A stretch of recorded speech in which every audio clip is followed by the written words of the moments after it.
Sun, beaches, and Latin-inspired flavors are what people around the world call their vacation paradise. We call it home. Welcome to the weekly podcast that captures it all. The Scoop on Miami. Let's discover and rediscover Miami together with Ernie Emad, a 54-year resident of the Magic City, and Miami native Laney Rada on The Scoop on Miami. And now, here's Ernie Emad and Laney Rada.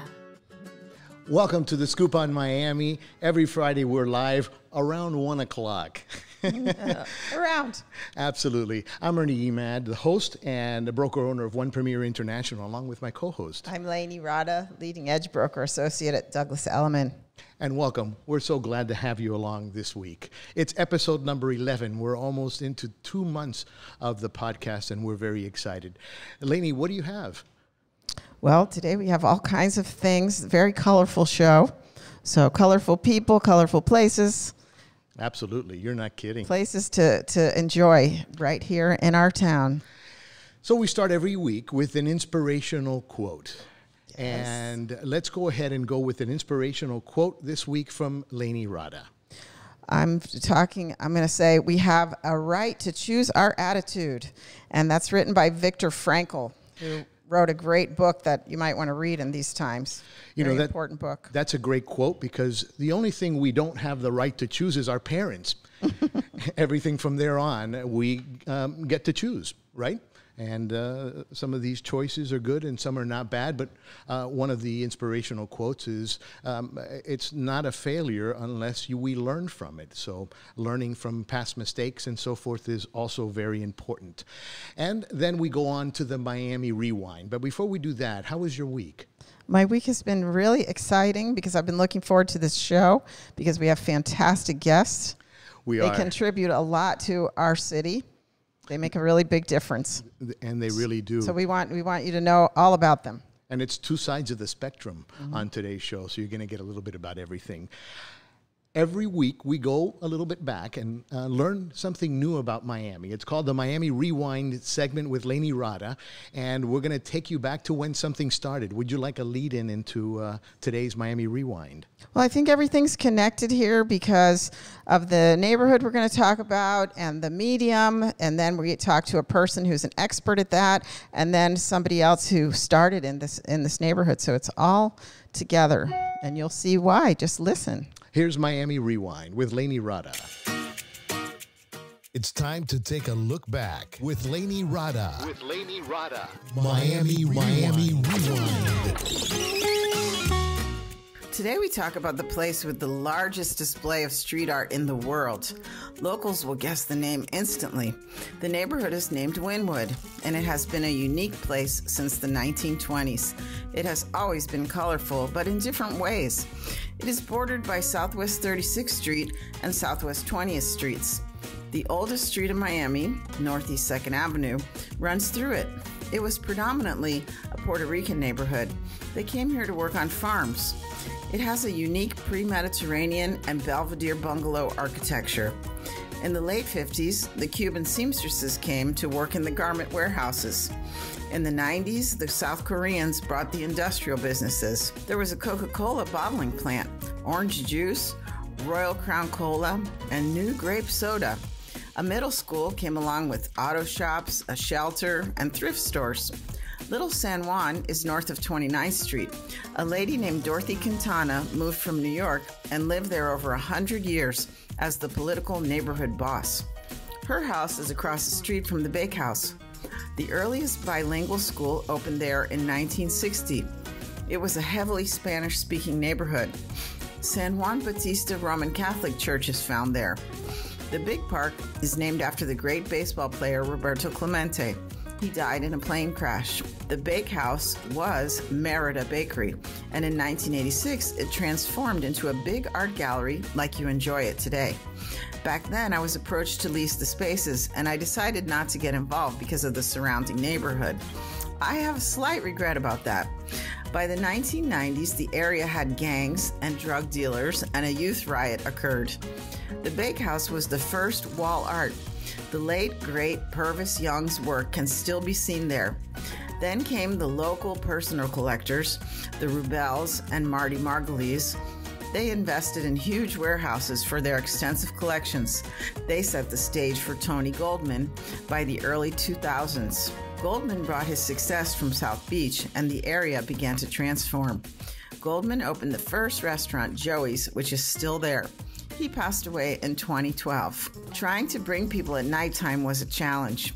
I remember buying art, and when it was ready to pick up, there was a shooting going on outside my car. Wynwwod became one of the city's most happening districts.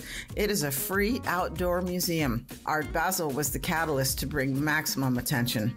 Art Basel began in Miami Beach in 2002. I was drawn to the area. At the time, there were 8 galleries. No one believes there were so few. I took anyone who would go with me and showed them around. The galleries were almost like a secret. You had to call from your car to gain entrance. It was so intriguing. When the famous graffiti artists started coming to paint the huge walls, the galleries grew to over 70. Things really changed a lot. A second Saturday gallery night took off and lasted for years. I have been documenting the area with photos ever since. The first week in December, Art Basel has satellite fairs, and the most incredible crowds mingle in Wynwwod. The artists are furiously making their impressions fresh every year. You can literally smell the paint in the air, and sometimes get lucky enough to watch them at work on their lifts. The large buildings are the perfect canvas. This is something that really excites me.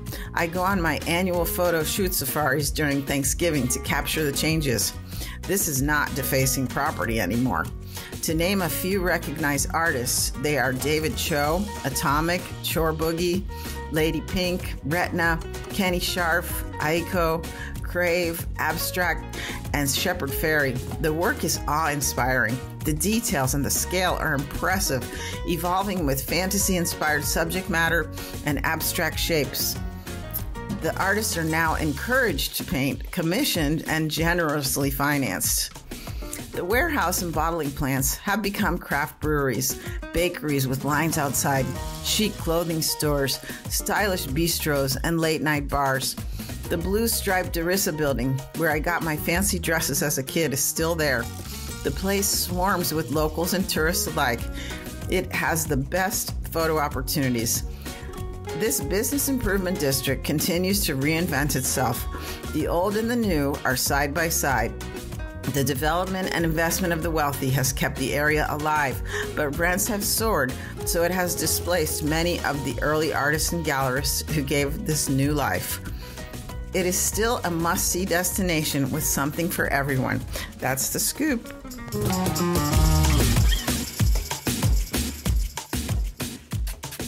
Wynwwod. Imagine had you taken up on all those rentals. Oh, because it's so nice because it's still there. It's all full of artist studios. It's great. Absolutely. It's a great place to go, and it's a great place to see people, and it's really a fabulous place. I've always loved it. The beach got too expensive, right? And all the beautiful people went to Wynwwod, and everybody follows. Follow the artists. That's absolutely correct. Now we have a great segment coming up, and I know that you're all going to be excited about it. Laney, introduce our next guest. Try not to get as excited as I am, but we are going to be talking to Atomik. He is 100% Miami artist. He has 86,000 plus followers on Instagram. He's a trained graphic design artist, and he's a big name with a big spray painted smile on the art scene for the past 20 years. You know you're in Miami when you see his iconic giant smiling oranges. They come in all colors and have big white teeth or gold teeth or sometimes a chipped tooth. I love to see when he wears his kicks. And his head has fun leaves and a stem, and he always looks like he's going to turn and wink at you. So we're introducing him right now. Hi, Atomik. Are you there? Yes. Hi, how are you? I'm great. Great to hear you. Same here. Thanks for having me on the show. Oh, of course. It wouldn't be Miami without you. You're not kidding. I wanted to ask you how you began your career. Well, I've always been into art since grade school, and I studied graphic design after high school, and that kind of kept me in touch with my my artistic talent of spray painting.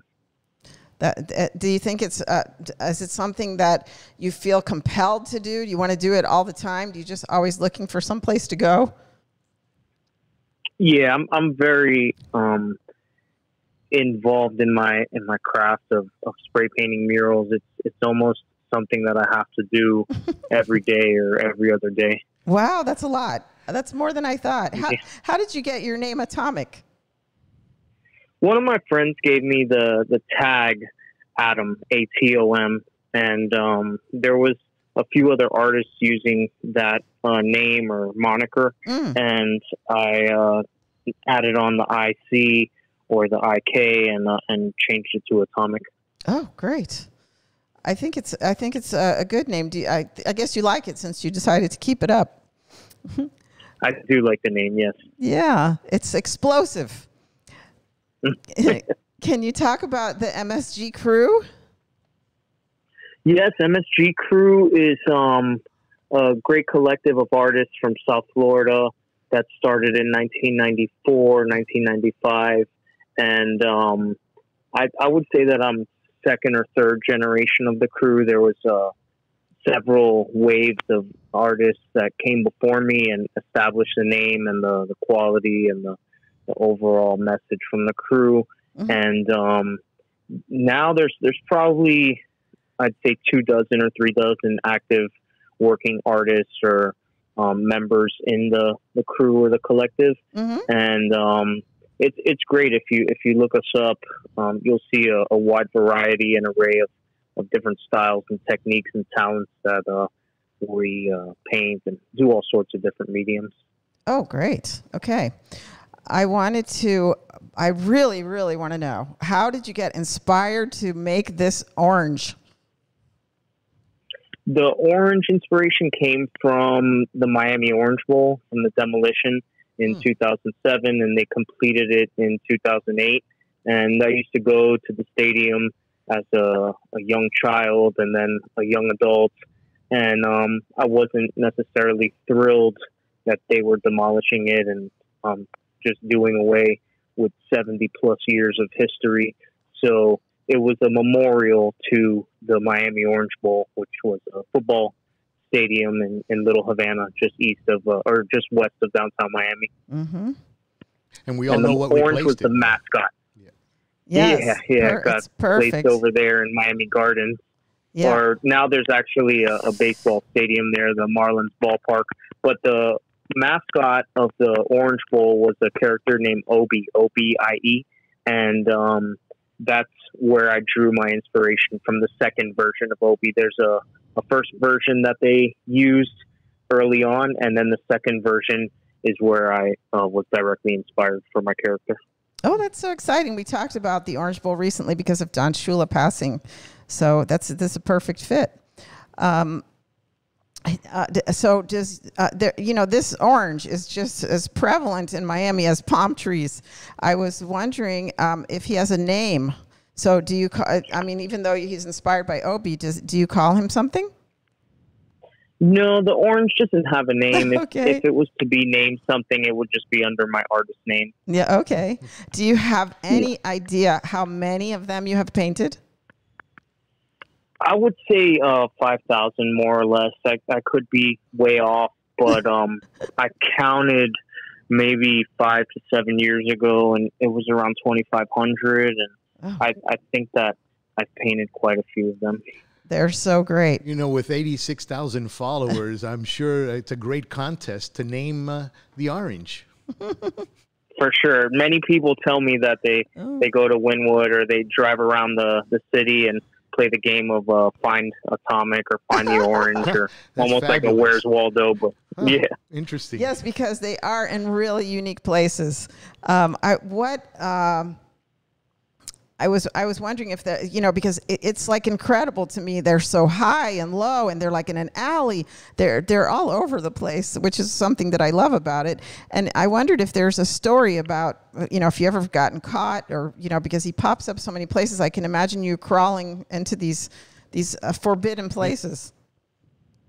Yes, I've been caught several times, unfortunately, and it should be noted that before I was painting the orange, I was doing graffiti and tagging and committing the crime of vandalism and also, trespassing and what have you. So I carried that into my my practice of painting this orange all over the city and all over the world. And for me, it's interesting to find unique spots and hard to reach areas and highly visible surfaces to paint in.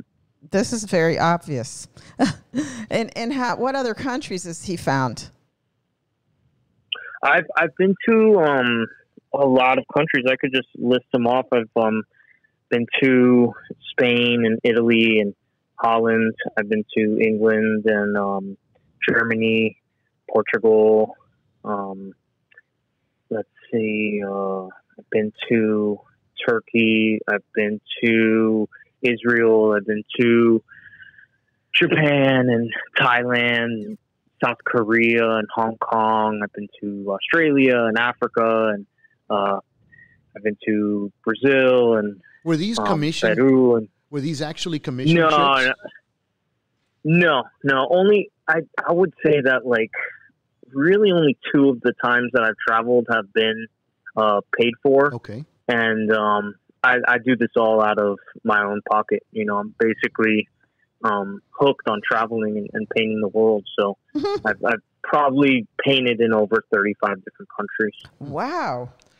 That's great. Yeah. So there's orange. I would be so excited when I go somewhere else and I see that orange. I can see you just getting through TSA with all of those cans of paint. Well, actually, they don't allow you anymore. Before 9/11, I used to fly with spray paint, but now if you do fly with spray paint, there is a chance that you'll get the materials revoked. Interesting. And what obviously you say that you're self-funded even on these trips. And what other larger murals or works do you have around town? I know the Hollywood and Little Havana signs, but what other large projects have you done? I've been painting a lot of large pieces recently. In December, someone gave me 100 gallons of latex safety orange paint, and I've been using I've been using the roller and the extender arm a lot now, whereas before I would only use spray paint to do my pieces. So they're spread around mostly in the city of Miami, but I have one on Wynwwod Factory. It's a nightclub in Wynwwod on the train tracks facing east, and I think it's my tallest piece. I want to say it's 3 stories high. I know that's the one he has his kicks on, isn't it? Yes, he's definitely sporting Nike shoes, yes. I love that one. Hey, just do it. He's just my favorite. I don't know what it is. I just like to see his little legs.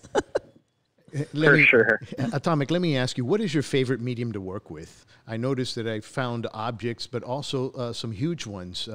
What exactly is your favorite? I prefer to use spray paint, and I enjoy painting on all different surfaces. I like to paint on metal, and concrete, and wood, and any surface really that will hold the paint glass is really fun to paint on. I find myself painting on a lot of freight trains. That's fun for me because the work travels. It doesn't just stay put. Yes. It can go from the U.S. into Canada and south into Mexico. So that's pretty interesting to do. It is. I would never think that would be why. That's great. That is great. Let me ask you a 2-part question.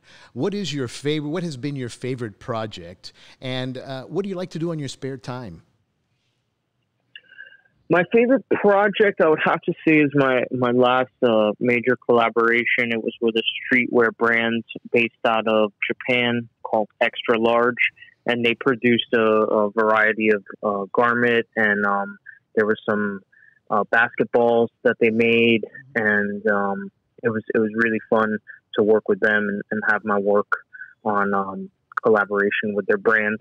And on my spare time, I pretty much paint as much as possible because now I'm a father of 2, and when I'm not watching my children, I go out and paint. How old are they? My son is about to turn 3 in July, and my daughter just turned 1 in March. Beautiful. Really enjoy them because time flies. I can remember my daughters. They're now 29 and 25 years of age, and time really flies. For sure. Name your favorite writers. You can go long on this one. Ooh, my favorite writers. I would have to say there's a writer that I grew up seeing in Miami that his tag is Ease, E-A-S-E. And he painted a lot down here when I was growing up. And he's definitely an influence because now he's a successful artist, fine artist, contemporary artist. I have a lot of influences from growing up here in Miami. I would say one is Seam from the Wynwwod area. Another one would be Freak. He's I want to say from the Westchester area. Freak? There's Freak, F-R-E-E-K. He's from a crew called Dam Crew, D-A-M. Very, very talented artist. I have so many influences. I could definitely go on and on about them on a world level. I like Cause. Cause is killing it. He's from New Jersey. He's flying blimps in the Macy's Day Parade and doing all sorts of incredible, humongous sculptures. That would definitely be someone that I look up to. I would say that the Brazilian twins from Sao Paulo, Os Trameos, they're very talented. You should look up Odif from Portugal. The work that this guy paints, it's incredible. His tag or his artist name is Odif. It's O-D-I-E-T-H. And they're optical illusions. He usually paints in corners or on weird surfaces. And it's incredible, the work that he paints. I would say Daniel Arsham, I grew up with him. He's a very great artist now that doesn't so much do graffiti anymore, but has gone into the contemporary and sculpture. And he's making great work. I have, a lot of influences. Space Invader from Paris. He's incredible. I have one of his mosaics that I cherish that piece. And he's related to somebody. Who's he related to? Another famous artist. I'm not quite sure who Space Invader is related to. Okay. I've heard that. He's definitely up there. Yeah, he's up there with Banksy and all these very popular artists. And his things are in a really unusual place all the time, just like yours. Correct. Yeah, and he uses tiles. It should be noted that he uses tiles to create his pieces, not paint. Right. Yep. I always think it's great where he finds a place to put them. They can be really small, so you have to really look for them, right? Yeah, a lot of them get removed also. I went to paint an abandoned building on Biscayne Boulevard, and when I got on top of the roof, I was about to paint and realized that I was stepping on tiles that had been removed from the property owner in an effort to sell the property, which is now developed. They built a huge high rise there, and so I was stepping on these tiles, and immediately it clicked that I was standing on a Space Invader. I remembered him placing a piece up there, and I put all the tiles in my bag and then recreated it at my house and framed it. Got a friend to frame it. Yeah, it's definitely my favorite piece of art in my collection. Yeah, it's a great find for sure. Yeah, that's better than those people that find a rare painting at Salvation Army. Yeah. It's right up there in the value. I know that. How can people? That's great to know. Thank you so much for sharing all that, and I'm sure they love that you gave them props.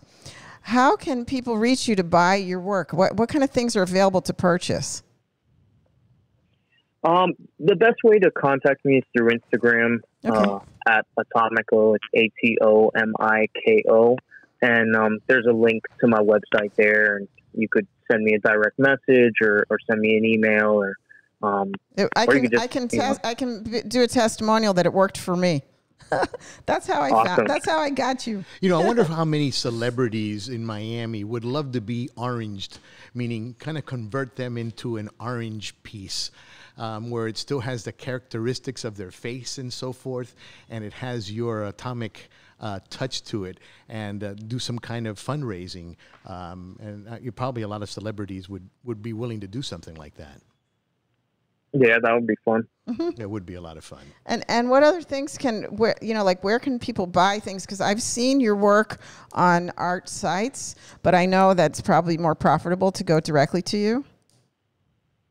Right. Yeah. On my website, Atomik. Okay. There's a link to my shop, and I have a few pieces up there for sale, and I always have sticker packs and little. Air fresheners or pins or T-shirts or merchandise that you could pick up. And another way is just to go to an exhibit or go to an art show that I have a piece in and, buy it through the gallery. Well, I like how you make special pieces for when you are at those places because they're unique. Like you have your spray cans or, you'll have a different kind of sticker that you can't get somewhere else. And I saw your new stickers. They're great. They're big. Thank you very much. Thank you. Yeah. Well, is there anything else you want to share with us? No, just stay positive in these crazy times, and thank you for having me on the show. I appreciate you guys. Oh, I just can't thank you enough. This is very exciting, and I just love talking to you and being able to. We're just happy to broadcast your business for you. And we're very honored that you came on. Yeah. Absolutely. And you make everything better here in Miami because nobody can go buy those oranges without being happy. Absolutely. Thanks again. Thank you, Atomik. Thank you so much. Bye-bye. You have a great day. Bye. All right. Hey, that was a beautiful segment, huh?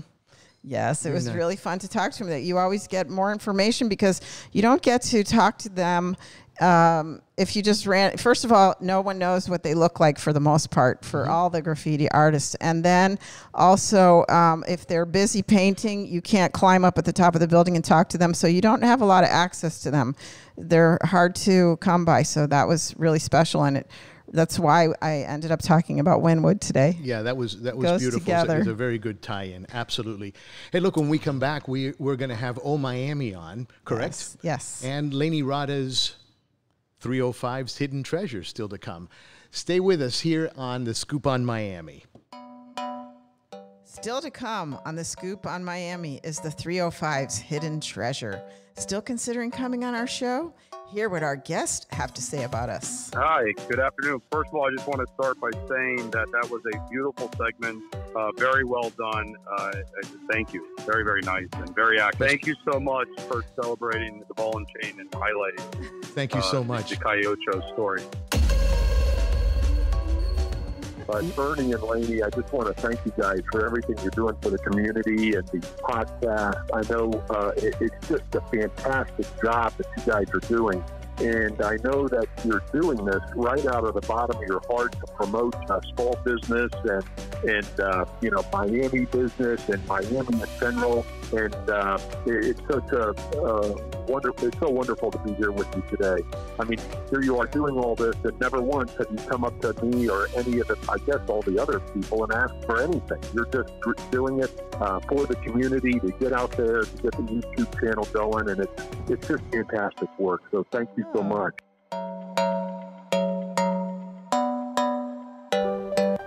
I'm Laney Rada, a leading edge broker associate with Douglas Elliman. I have over 35 years of experience in market cycles to bring to every transaction, and I'm still alive. When you want to see how I sell 85% of my listings and the average agent sells 40%, we need to talk. I break records, the fastest sale, the most offers, the highest price per square foot. Which one do we want to accomplish? My company includes superior quality marketing to enhance your property and the worldwide exposure, which matters in Miami. If you want to buy, I'm a Miami native. I know the area extremely well. Put my negotiating skills to work. I'm the only Laney Rada in the world, so it's easy to find me. But I'll help you. My phone number is 305-710-8558. That's 305-710-8558. Let's set up a time to talk. There's no other South Florida artist that is 100% Miami as the iconic Atomik. With over 86,000 Instagram followers, when you see his iconic giant smiling oranges, you know you're in Miami. A trained graphic designer and a big name in the Miami art scene, and a graffiti legend as part of the infamous MSG crew. Whether you're in Wynwwod, Hollywood, Little Havana, or traveling the world, when you see a colorful orange with big white teeth, or even a gold one, it says Miami. And just staring at one of these magnificent works of art, you get a feeling the orange is going to turn and wink, bringing smiles to millions that visit, live, and love Miami. Atomik is iconic Miami.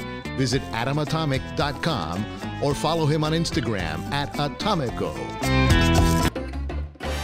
We're back with more of The Scoop on Miami. Find our podcast on iTunes and on YouTube as a video, our Facebook page, and thescooponmiami.com. While there, don't forget to subscribe, share, and like our podcast channel.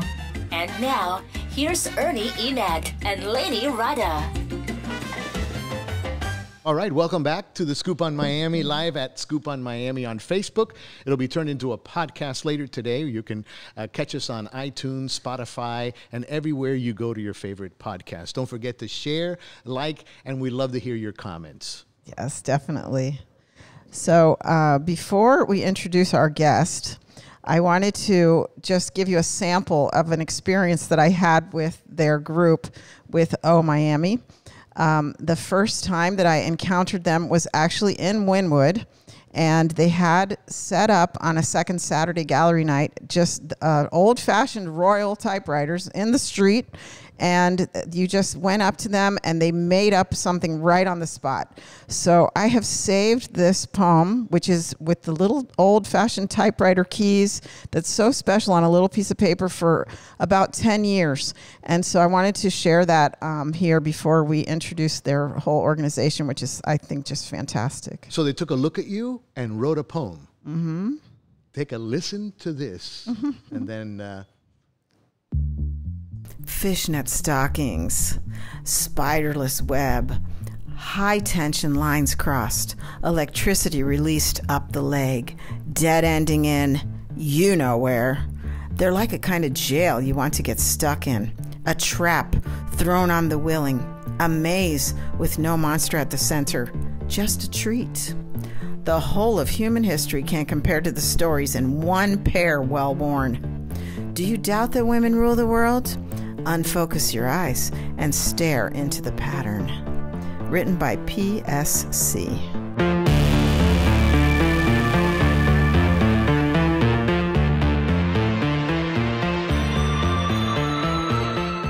That was beautiful, Laney.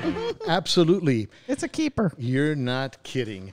So now we are going to introduce our next guest on this segment. Melody Santiago is the managing editor of O Miami. It's a unique creative focus on the written word, which began in 2008. They had lectures, and they were called University of Wynwwod, which is their actual name, but they're not a school. O Miami is the name we know them by today.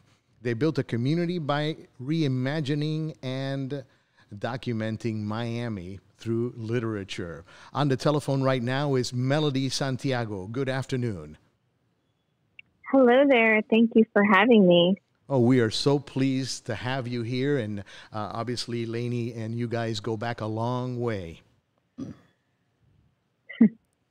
Thank you for sharing that poem. It's always so satisfying to see that people hold on to these things and all the archives of the Miami poetry that's created as a result of the University of Wynwwod days and, of course, the O Miami Poetry Festival. So thank you. Melody, let me ask you, how long have you been involved with O Miami, and what is your creative contribution, and what drew you to it? Mm-hmm.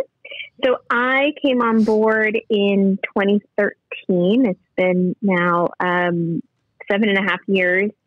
And I joined the org that at the time was Teensy. It was just our founder and executive director, P. Scott Cunningham, and then myself as operations. And I eventually evolved into managing director, and now I'm supporting with development and communications. And I think this is similar in most small orgs and passion projects. Everyone does a little bit of everything, but I primarily support with programs and community relationships and development, and just sort of having an opportunity to expand this fun hyper Miami experiment. Absolutely. And what drew me in was, first of all, the name. At the time, the sort of leading name was University of Wynwwod, and that just was so curious to me, and I'm like, huh? And so this nonprofit, non-accredited university that was doing community programs and these pop-up poetry, poet to order engagements all throughout the city, I think that's what really drew me in. It felt like this was an org and a social project that was taking a lot of risk, and I was eager to do something that challenged Miami and took advantage of the voice and tone of this city. Let me ask you, unfortunately, the annual huge event that you have in April, the April O Poetry Festival, got lost in this quarantine that we have. And what upcoming plans do you have in place now? And what is the mission statement of the organization? Sure. Well, so we produce this poetry festival that runs the full length of April 1st to 30th, which coincides with National Poetry Month. And so COVID-19 struck us at a pretty crucial time. I mean, we were about to unveil the full festival calendar, because we do an average of about 40 plus events and 25 special projects during that time period. And so we decided to cancel all in-person programming in mid-March to safeguard our staff and to be sensitive to what was going on. And so we had 2 weeks to plan the O Miami online poetry festival. And so we scraped together all the resources and tried to redirect as much as we could that was already sort of in place to engage virtually with folks. And so we were able to manage a distance festival over the course of the 30 days that included workshops, readings, video engagements, and programming still tailored to a Miami audience in English, Spanish, Creole, and even in some cases French. And where possible, we tried to honor the commitments and the agreements we had with existing artists and community orgs in Miami. And so we were able to sort of roll those into the online festival. And those experiences or projects that need to be in person, whether it's public art or, something that you can't necessarily translate to a Zoom screen, we're just going to roll it into either our fall programming or for next year's festival. So, I mean, it was successful in our attempt to still bridge the gap to our audience and our communities. And what the pivot to doing everything online enabled was that whereas our festival is hyper Miami and it only happens in Miami-Dade County in that 30 days, through the online, we were able to have people tune in from over 51 different communities outside of Miami. And we were able to tap into Miami expats, folks that knew us, have loved us, but now live in, all different cities and throughout this country and abroad. So, with that, I mean, we definitely have a full schedule. Yeah, great. You can take people out of Miami, but you can't take Miami out of the people. 100%. And our mission statement, so poetry is in our name. The O Miami it's the Odic address, and our aim is really to build community and forge connections and break barriers through poetry and placemaking. And we collaborate with artists and citizens to create and amplify all the rich voices of this city. We consider ourselves a Miami festival first and then poetry. So we use poetry as a way to foster change and it's very interesting. Paint a fuller picture of this city and hopefully make a more equitable future through just communication. How many projects and events do you have a year on a regular basis?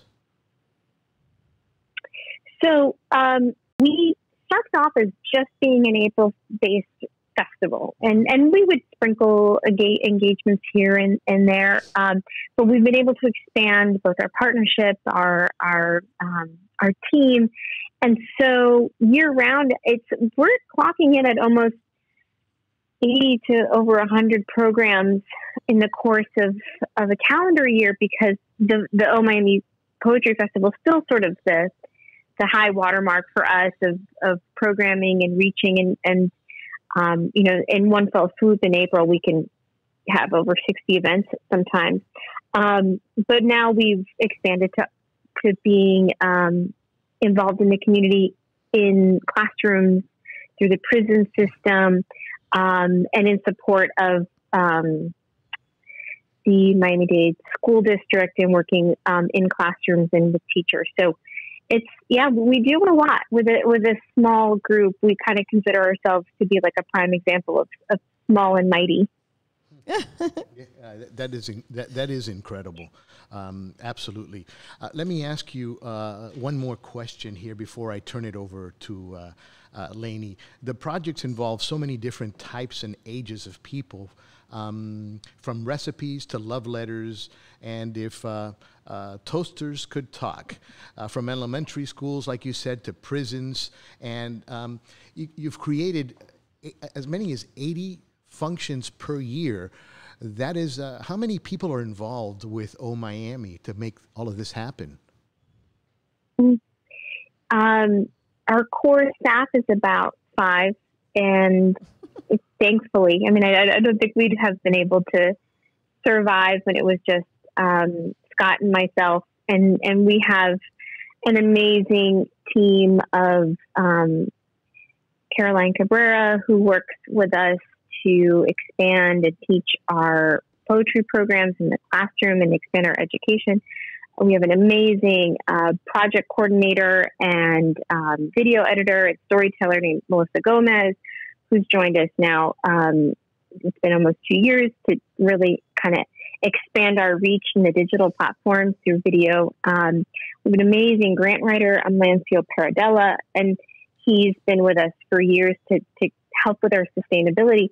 So the core is 5 people, but everyone does everything. I mean, this is truly a passion project, but the festival itself and a lot of the organization, it's community driven and it's crowdsourced. So we don't come up with all these ideas ourselves. We have an open call for projects that we call, the RFP happens in the summer, and we cast a really wide net from elementary school students to mid-career artists to cultural institutions throughout Miami, international artists, to submit ideas that match our mission. And so if they have an idea that either expands the definition of poetry or can bring poetry to a really specific audience in Miami-Dade County, then we'll work with them to bring that to life. So it's, we're really lucky that it's the city's festival, and it is bigger than any 5 people could ever make it, because there are so many outside contributors. Which of these events run the longest, and what are the submission deadlines? Mm-hmm. So the festival has been going on since 2011. That's probably our longest ongoing program that has the widest reach. Mm-hmm. And outside of Miami, we have a publishing and print called Highlight Books. So we publish between 1 to 3 books annually that we feel either captures a voice or a spirit of this city, or elevates a certain genre that we feel needs to be told and produced in Miami. And then our Poetry in Schools program, which we call Sunroom, I think is the most, to me, touching program in that it's enabled us to be in the classroom and elevate the voices of young 3rd and 4th grade students. But the work created in that program and in those classrooms enables us to put poetry in public space throughout the city. Mm-hmm. And so when you're thinking of reach, some of these projects, they're permanent art pieces embedded throughout Miami. So the longevity of them is much longer than just, one day in a classroom. Yes, and I just love that project, and I really wanted to know how, if it was ongoing, and look at what a difference it makes. I don't think anybody has missed the Poems to the Sky, that's unforgettable. That to have that, I think we had an image of the rooftop because we have a live part also, but to have 650 planes fly over. And all the people that contributed with 310 gallons of paint to put the words to those two kids, a third grader and a fourth grader, on top of a building, that has to be something that changed those kids' lives. Yeah, it's one of our favorite projects for a million reasons. But the fact that you have these words, these 40-foot high letters, just facing the sky along flight paths enables hundreds and hundreds of people every week to see it. And what's beautiful is that, especially in the strategic locations in which we found partners to help us feature these poems, they get a lot of traction. And for instance, the FIU parking lot, the FIU South Campus, it's on the parking garage, right. And they agreed to keep and refresh the poem up in perpetuity. Good. So our goal, my true wish would be for Taiwan Williams, who was a fourth grader at the time of writing the poem and that we presented it on the rooftop, to hopefully he'll be able to attend FIU and have his poem there and that mark of pride. Yes. But the Wynwwod piece, I can't tell you how many times a month drone operators are always, covering Wynwwod, and we get tagged internationally in people seeing that just circulate through media. I don't think anybody would ever guess a third grader wrote that. I think it's so fantastic. I just love it. And of course, it's the two things that don't go together, Miami and snow. It's only snowed here one time since I was born. I was here. I could remember the few seconds it stayed on the grass. You have very notable supporters and excellent press coverage. Most of your events are free and for all ages. Do you have can you tell us the podcast, website, newsletters, whatever anybody can connect with you? Absolutely. So our website is omiami.org, and that's where you can access all the upcoming events, projects, like Toasters That Talk, and learn about the sunroom. And we have piloted a podcast ourselves called Now That We're Friends, which is available on all podcast platforms. And that's a really fun project for us, where we have poets and writers analyze problems submitted from the community and questions, and they'll answer them with recommendations for films, poems, books to read, and we also have our Instagram, which is at Miami Festival, and the Instagram, I think, is where you can probably access the most current information of what's going on, pictures of programs. And just this afternoon, we released our festival recap. So you get to see an infographic of the overview of this last Miami Online Festival. I love that you reached 51 communities and all those expats. That's fantastic for you guys. And how else? I know that I learned that if you volunteer, that's a great way to get involved. But how else can the public support you? So volunteering is definitely the bedrock of any nonprofit, is just having support from the community. But we're also, we are a 501c3. We accept donations, both programmatic and for our sunroom program. And all the information to support us is available at omiami.org. And I would say one of the easiest way to support is word of mouth. And that's how this has grown exponentially over the years, is people attending an event, buying a poetry book and realizing, hey, maybe this speaks to me, and bringing a friend to one of our programs, even virtually. We had a reading this April featuring poet Stacey Ann Chin. And what was one of the most delightful experiences of that reading is that one of the members of the audience, the Zoom audience, it was her 51st birthday, and she invited a bunch of friends. I think she had 17 friends, for her birthday, join in and watch this poetry reading with us online. So word of mouth, I would say, is definitely as valuable and as in-person contribution. And we call it friend raising. And so, yeah. Good. I wanted to tell you just before we close that I think that the director must have written my poem because the initials are PSC. He did. Oh, my goodness. That is fantastic. I'm so excited.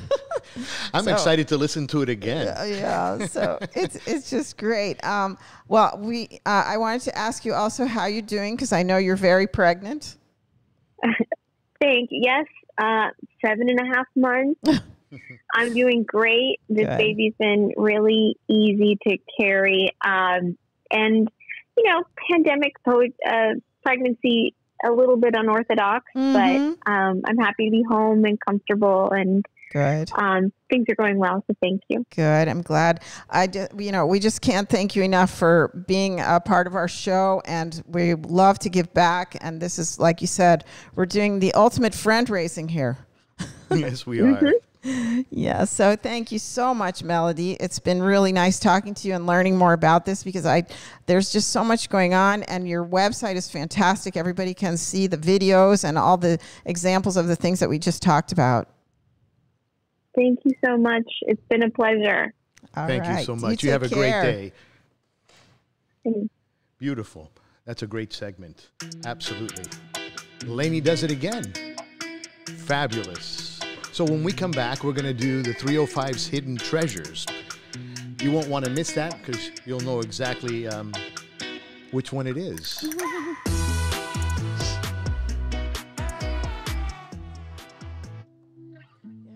With hundreds of brokerages, thousands of agents, how do you cut through all the noise?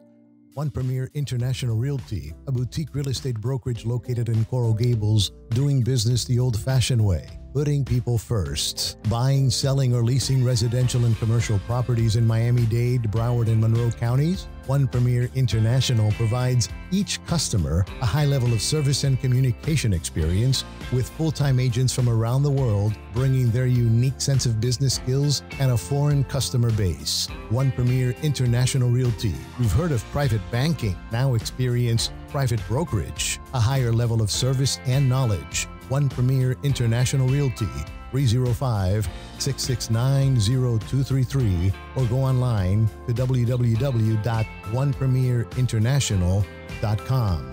What is poetry? Poetry is words that are empowered, that make your hair stand on end. And who builds community through literature? Oh, Miami does.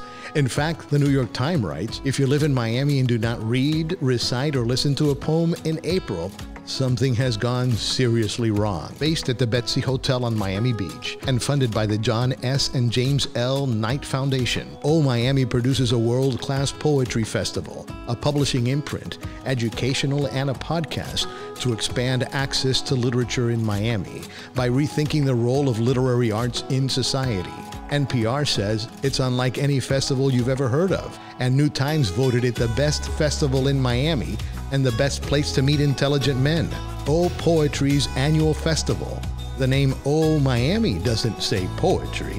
It is poetry. Oh Miami. For more information or to be part of Oh Miami, visit ohmiami.org.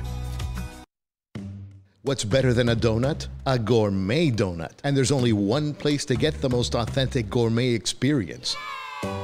Voted into one of the 50 places to eat in Miami before you die. Get your mojo on with the mouth-watering, taste bud tantalizing, and sinful experience of a lifetime at Mojo Donuts and Fried Chicken. These award-winning concoctions of savory and sweet, making your mouth explode with joy. Save the best for first. Start with the Deco Delight with white chocolate, fresh berries, and frosted flakes. They're great. Or my favorite, the Flantastic, with real flan inside.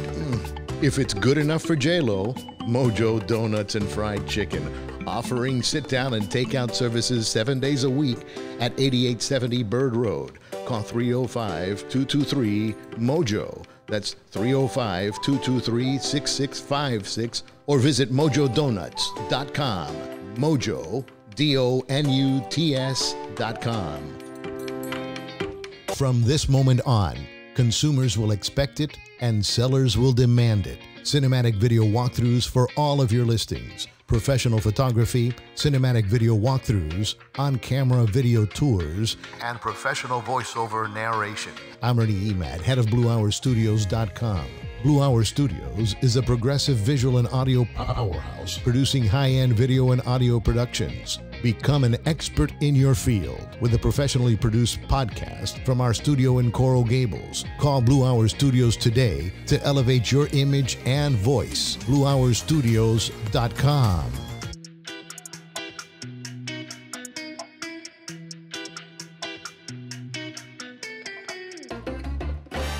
We're back with more of The Scoop on Miami. Find our podcast on iTunes and on YouTube as a video, our Facebook page, and thescooponmiami.com. While there, don't forget to subscribe, share, and like our podcast channel.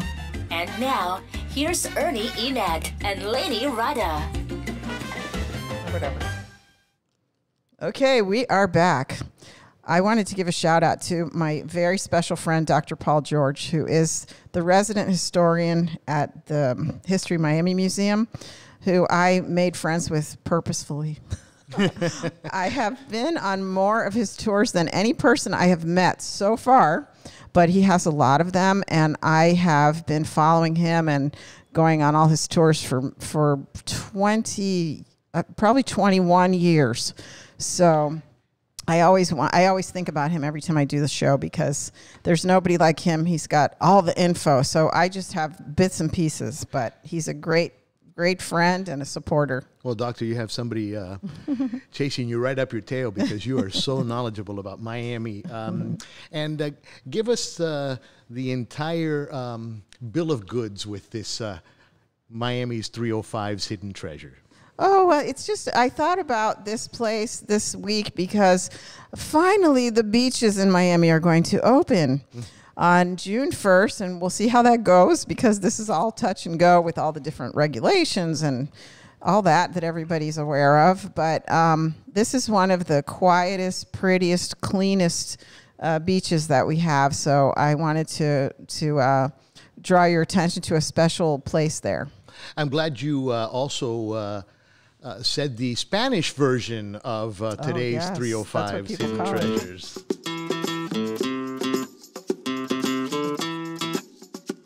And now it's time for the 305. The 305 Hidden Treasures. Hidden Treasures with Laney Rada.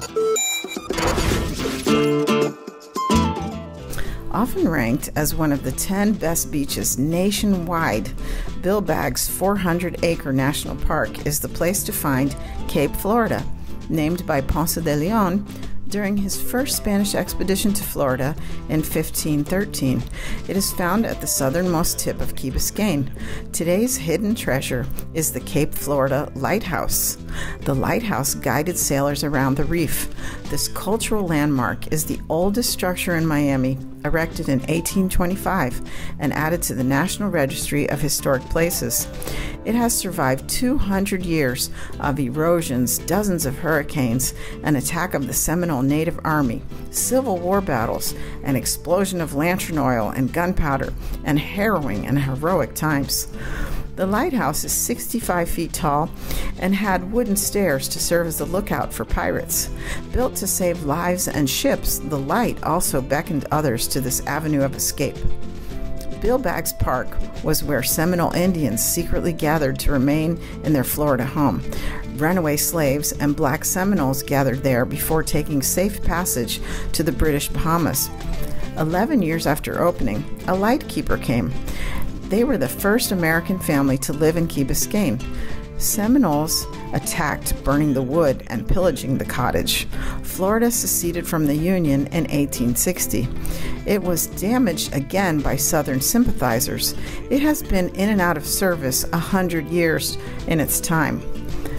It was finally restored and reopened in time for Miami's centennial celebration in 1996. The Lightkeeper's Cottage is a replica that takes you back 200 years in a time capsule.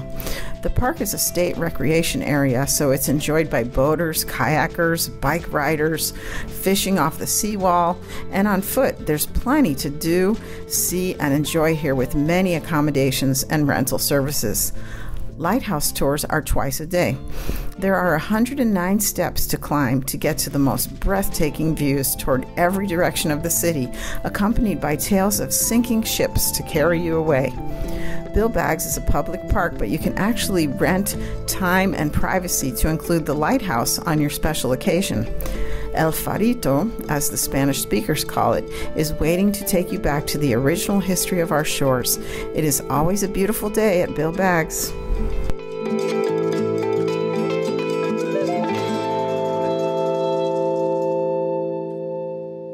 I don't know when's the last time anybody's been there, and some people might have never been all the way down there to that tip. There's a lot to do at that park. Tremendous. Yeah, and it's a beautiful place, and you wouldn't think that you're in Miami when you're looking at the lighthouse and looking at that ocean expanse. It's just gorgeous. I've always thought the lighthouse is so unique because I've always associated lighthouses with up north for some reason. You always see them in pictures in Rhode Island or something. Mm-hmm. So to have that as the oldest structure in Miami, that's something to take note of. That's something I learned in this segment. It is the oldest structure in Miami. Did not know that. Yeah. That was fantastic. 18 when? Oh, don't ask me. Don't quiz me now. Hey, you quiz me every week and I fail. I think it's 1823 or something. That's why I read him. Hey, listen, we have a fabulous show next week. Laney, what do we have? Oh, we have a psychotherapist that next week is all about being in your head, because we have a lot of things going on in the world today. So Dr. Monica Kreinberg, she is a psychotherapist that has a mind wellness center and has an interesting practice. And we also have Mark and Kiki Ellenby, who are the directors of Transcendental Meditation Miami. They have been teaching Transcendental Meditation for 45 years, and they also have a grove. They are fantastic, interesting farmers of LNB groves. So we're going to talk to both of those people and get into your head.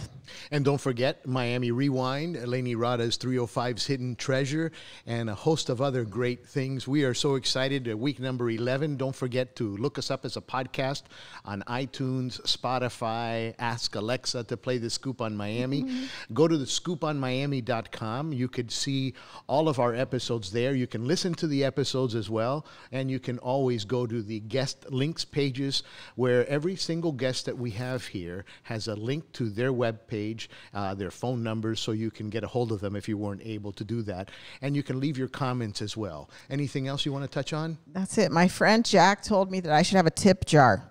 Okay, so just so I could have one right here for people to leave me a tip. He's a crazy Kentucky boy. Oh, I was thinking about that you were going to give us tips every week. Oh, no. He's talking about money. Hey, that's fantastic. Thank you again for joining us this week on The Scoop on Miami, as we do every single Friday around 1 o'clock.